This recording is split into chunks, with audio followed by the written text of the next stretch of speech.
ये class 9th का history है। चैप्टर नंबर फर्स्ट, फ्रांस की क्रांति। वन लाइनर क्वेश्चन है। पहला क्वेश्चन, बास्तिल दुर्ग कहाँ स्थित है? तो इसका उत्तर हो जाएगा फ्रांस में। बास्तिल के दुर्ग का पतन कब हुआ? तो 14 जुलाई 1789 को। बास्तिल के दुर्ग का लोगों की गिरना का केंद्र होने का प्रमुख कारण था बेसिल के दुर्ग का सम्राट का निरंकारी शक्तियों का प्रतीक होने का कारण। लुई 16वां फ्रांस का शासक कब बना? तो 1774। लुई 16वां फ्रांस का शासक कब बना? तो 1774। लुई 16वां किस वंश से संबंधित था? तो बुर्बो वंश से, बुर्बो राज वंश से। लुई 16वें का विवाह किसके साथ हुआ था? तो मेरी एंतुआनेट। फ्रांस की वित्तीय संसाधनों को नष्ट होने का प्रमुख कारण क्या था? तो लंबे समय तक चलने वाला युद्ध था। लिब्रे क्या है? एक प्रकार की मुद्रा है। फ्रांस में लिब्रे एक प्रकार की मुद्रा है। पादरी वर्ग को प्राप्त सबसे महत्वपूर्ण विशेषाधिकार था राज्य को दिए जाने वाला करों में छूट। चर्च द्वारा किसानों से वसूले जाने वाला धार्मिक कर क्या कहलाता था? तो टाइड कहलाता था। ये बीपीएससी में तैयारी में पूछा हुआ क्वेश्चन है। क्रांति पूर्व फ्रांसीसी समाज में सत्ता और सामाजिक हैसियत को अभिव्यक्त करने वाली श्रेणी क्या कहलाती थी? ये स्टेट कहलाती थी। स्टेट। राज्य को सीधा अदा किए जाने वाला कर था कौन? तो वह था टाइल। टाइड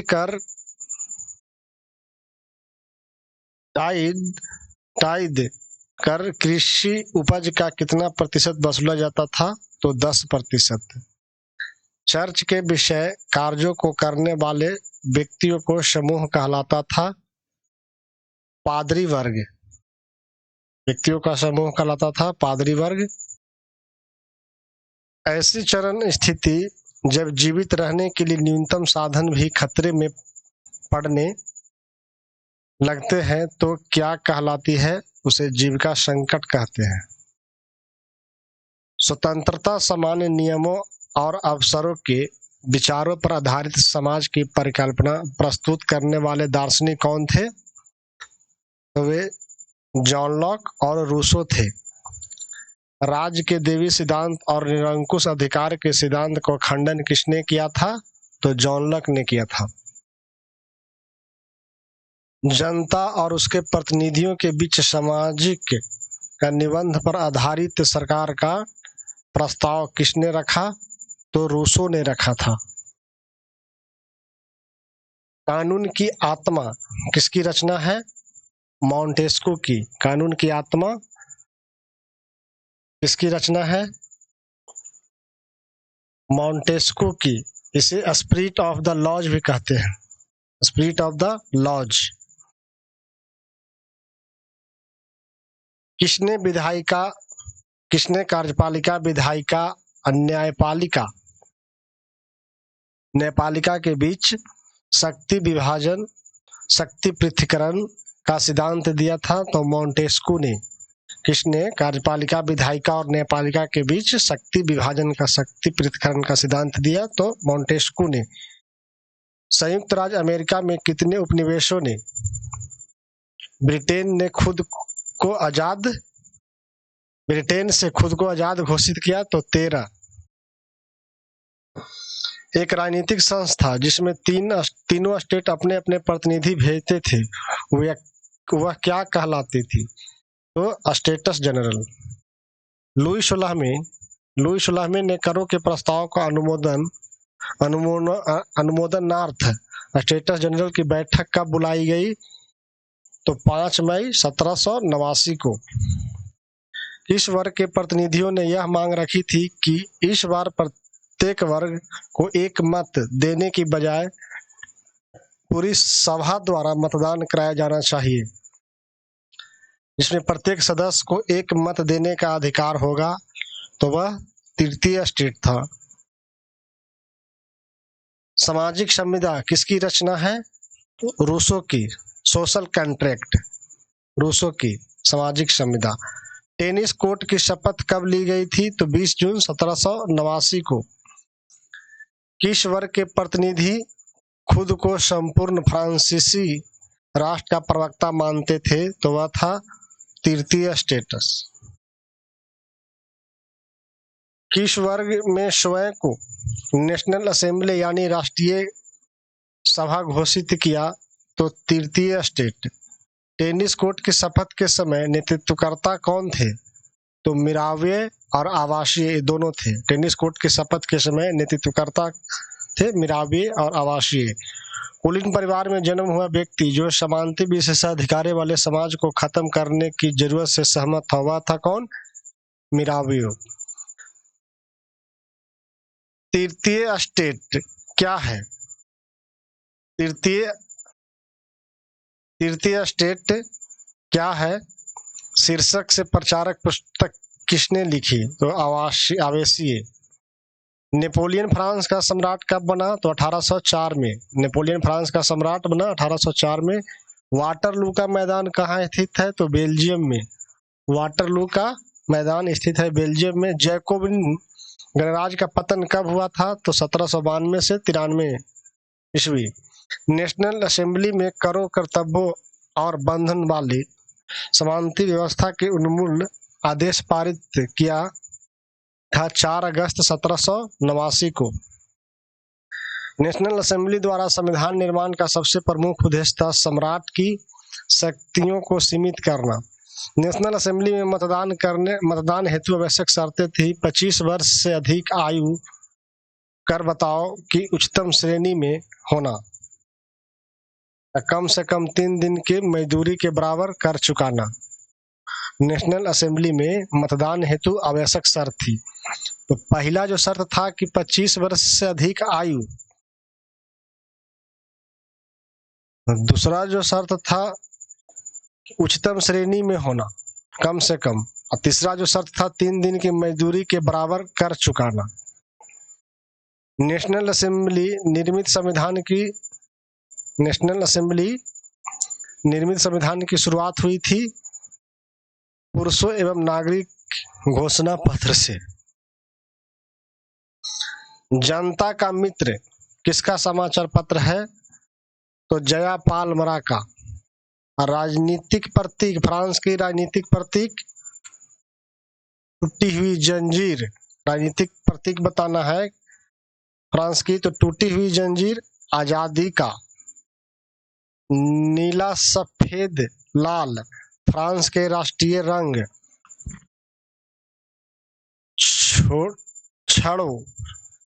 छड़ों का पट्टीदार गट्ठर एकता का। राजनीतिक प्रतीक ये बताना है विधि पाठ, करण की समानता। राजदंड शाही पट्टा का प्रतीक।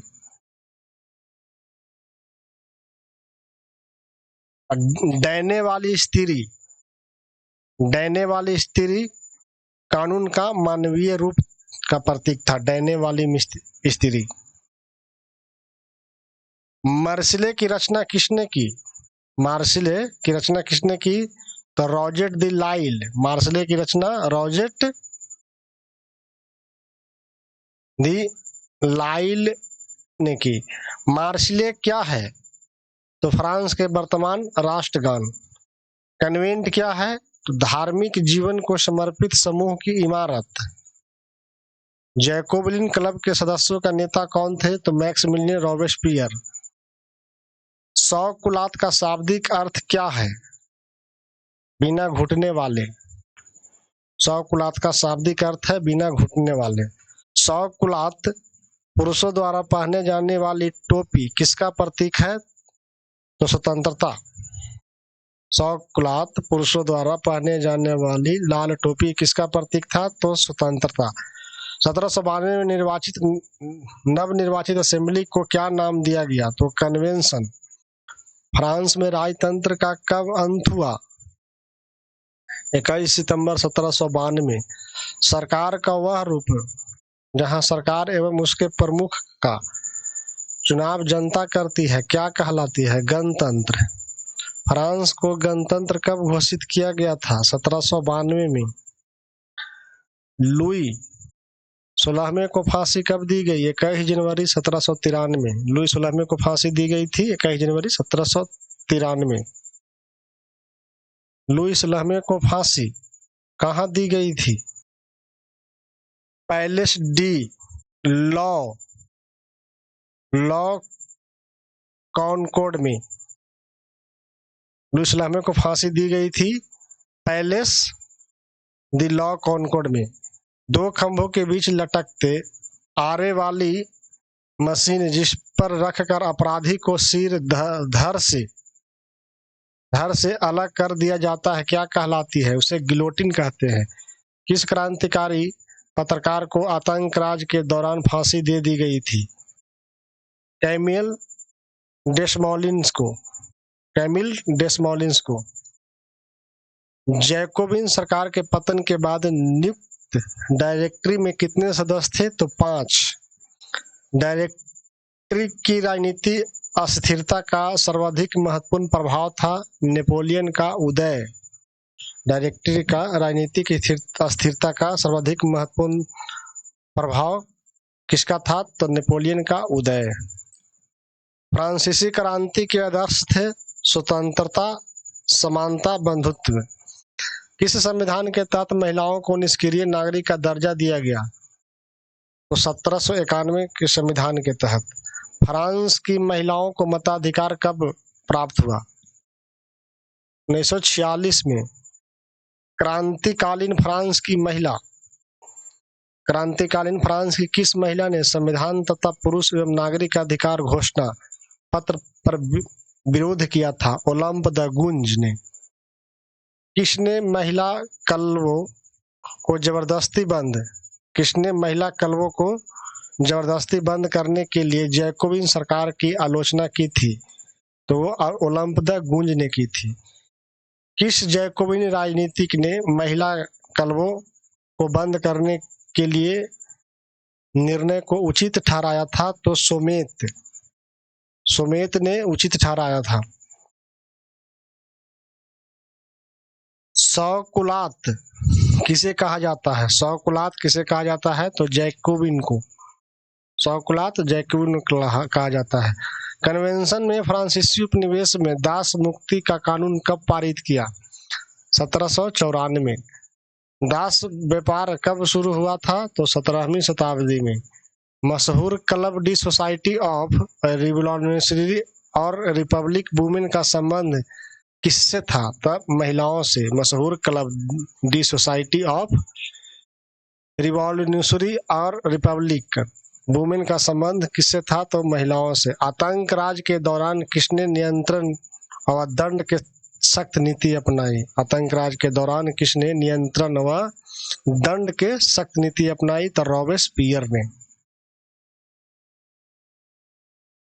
बास्तिल दुर्ग के पतन के बाद अस्तित्व में आया सबसे महत्वपूर्ण कानून था सेंसरशिप की समाप्ति। नेपोलियन बोनापार्ट ने खुद को फ्रांस का सम्राट कब घोषित किया? तो 1804 में। कौन सा व्यक्ति स्वयं को यूरोप के आधुनिकीकरण अग्रदूत मानता था?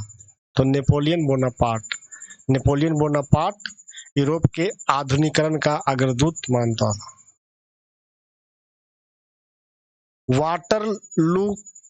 वाटरलू का युद्ध जिसमें नेपोलियन की हार हुई वो कब हुआ था? 1815 ईस्वी में। और सेशन अच्छा लगे तो लाइक, सब्सक्राइब और शेयर कीजिएगा। ये वन लाइनर है रिवीजन के लिए।